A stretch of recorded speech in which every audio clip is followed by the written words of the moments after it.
Intersection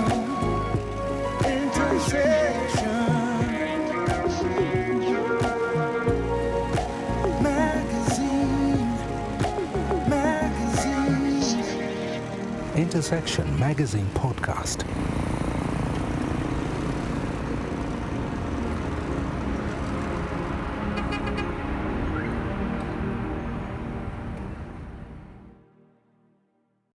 Welcome to Intersection Magazine Podcast. Our episode today is titled The Age of the Dinosaur. And it's just a commentary based on some conversations I heard on a part of a conference I was able to attend last week or the week and a half ago, which were, in my view, kind of life-changing. Once again, I'm your host, Nicholas Kian, and this is the Intersection Magazine Podcast. Thank you for listening and thank you for subscribing.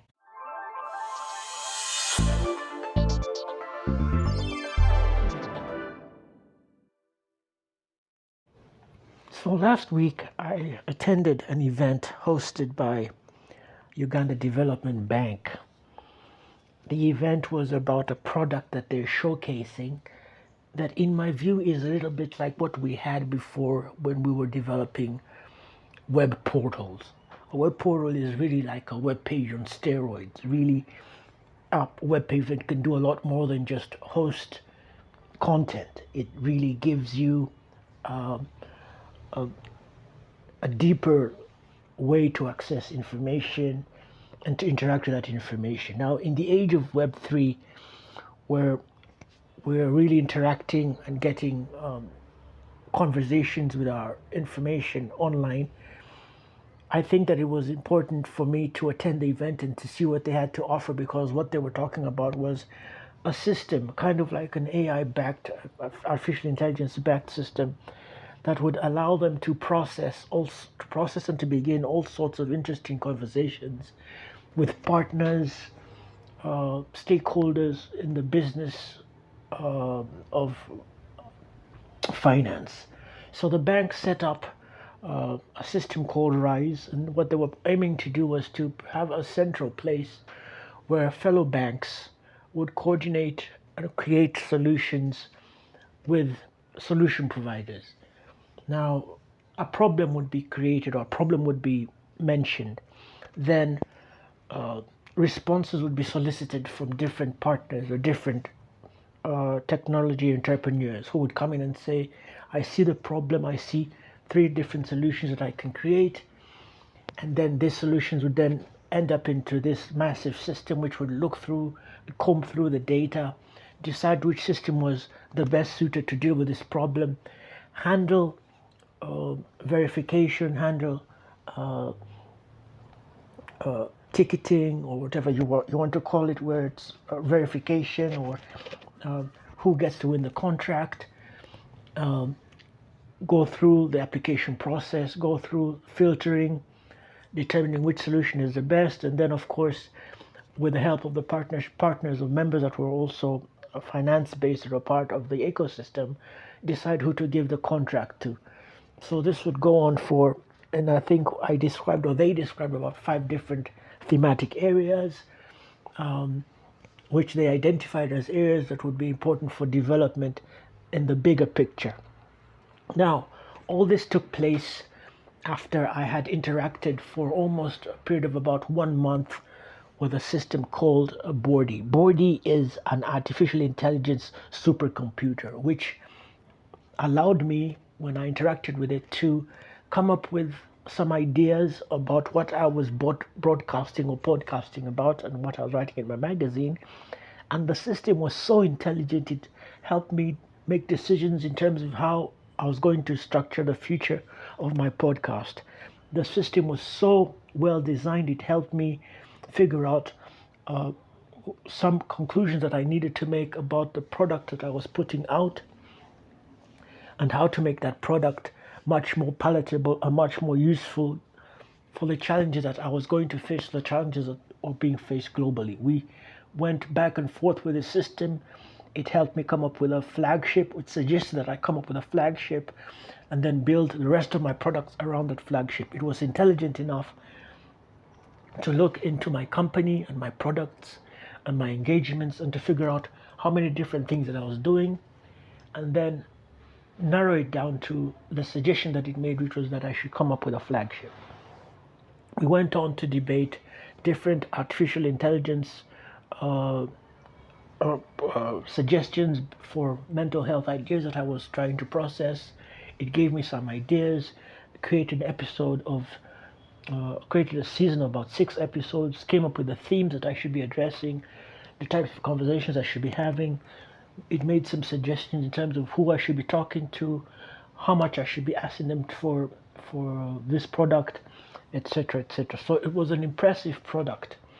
And so when I came into the RISE project for Uganda registration, or for Uganda Development Bank, I was building upon the information that I already had about what was possible with AI supercomputers. So it was exciting to be in a space where someone was developing a product that was going to combine all this information that is out there into one place where people would submit their ideas, different stakeholders or different people that were creating or looking for solutions that would be solved by technology would gather, and then this single system would help sift through hundreds of thousands of ideas to come up with the best solutions, and then of course award the person who had come up with the best solution with the contract for that particular solution.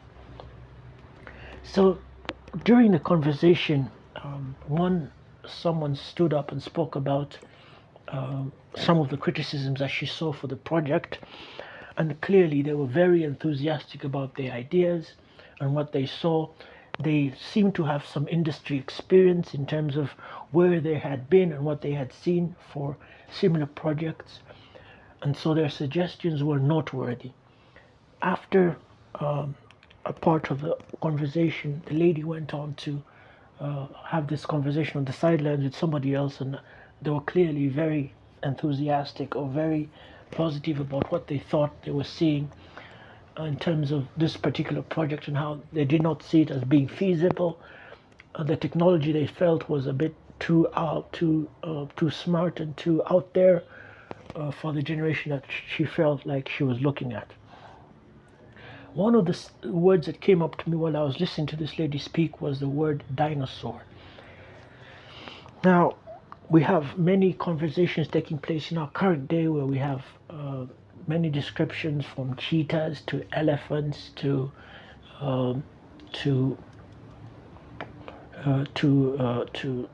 lions, all sorts of animals that used to describe different phases that a company can be operating in, whether it's operating in speed, whether it's just in sheer volume, whether it's just in sheer size, or unicorns, whether in terms of how much they're dealing with in terms of the revenue that they're generating.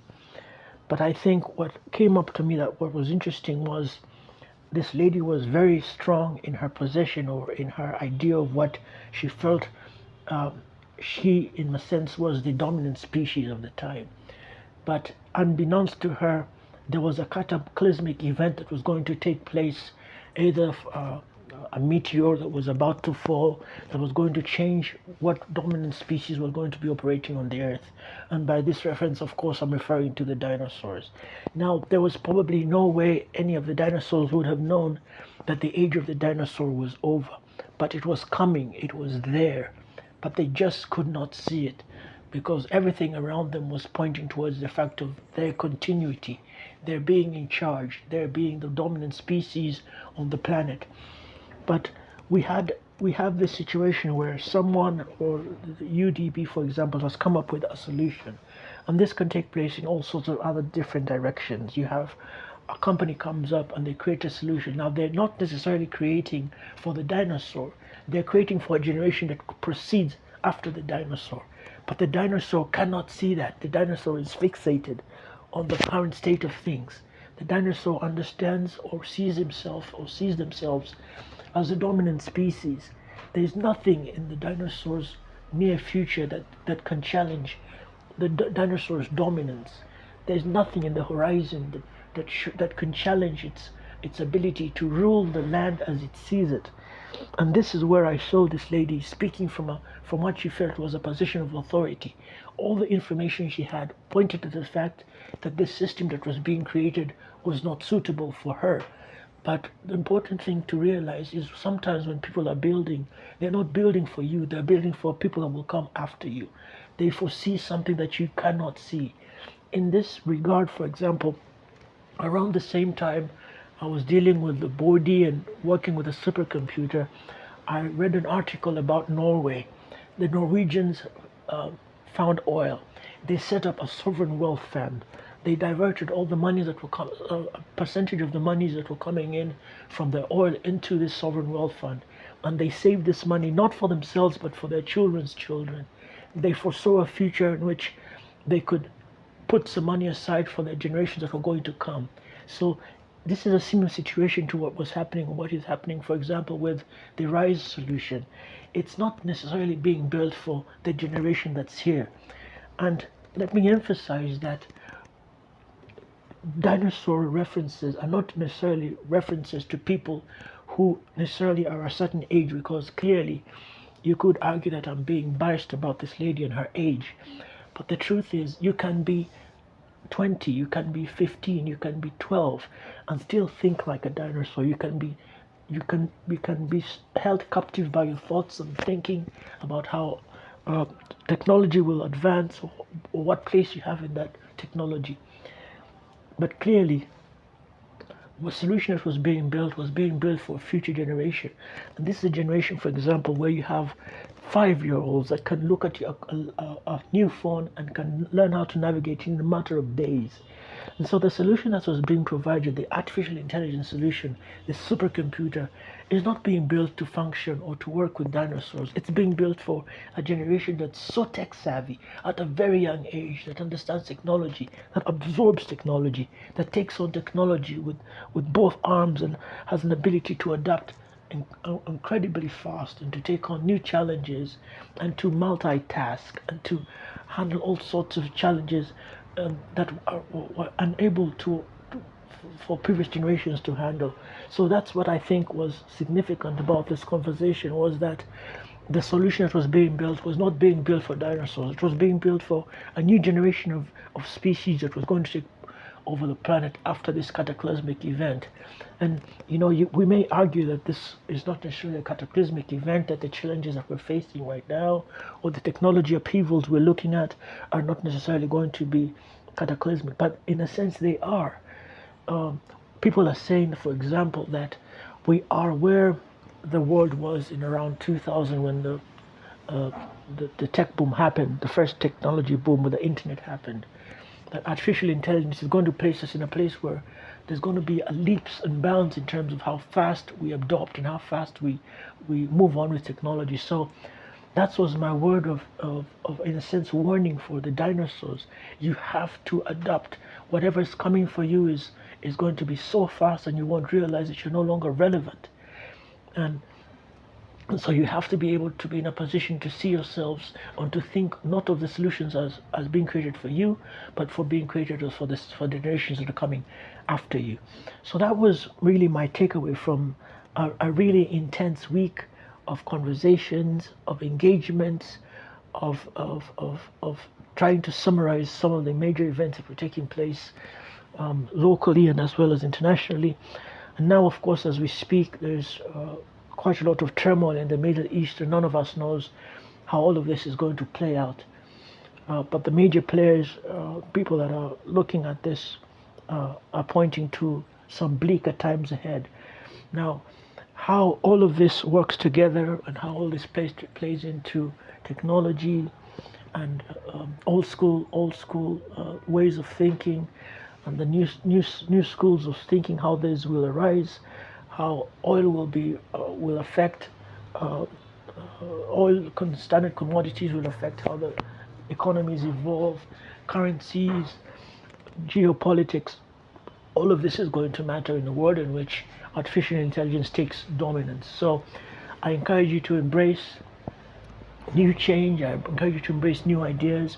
I encourage you to think in terms of the generation that's coming and how you can support and how you can play your role in at least encouraging the change to come and encouraging these new leaders into embracing technology and how to walk into new positions of leadership, so that you're not left behind. So It is not good news, of course, for the dinosaurs, but it's good news for those who realize that if you can position yourself to at least make way for new species, new technology, new players to take their role and to take their stand. And if you can be a mentor, if you can be a leadership instructor and director, if you can be a manager of new technologies, if you can position yourself to where you are learning, you're embracing new things, you're understanding your role as a person of a transition who helps bring in new ideas, new plans, new technologies, new people, new personalities, new age groups, then this will not overtake you as I think it is going to overtake many. So, really, that's a bit of the intense conversation that I've been having with myself last few days, last few months, and how it came to a head with this whole idea about cataclysmic events and dinosaurs. So, once again, I've been your host, Nicholas Kianda. Thank you for listening. Thank you for subscribing. We look forward to engaging with you a lot more in this Intersection Magazine podcast. Cheerio.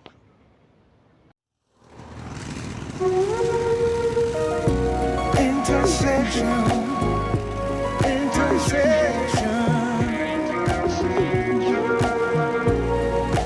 magazine. Intersection Magazine podcast.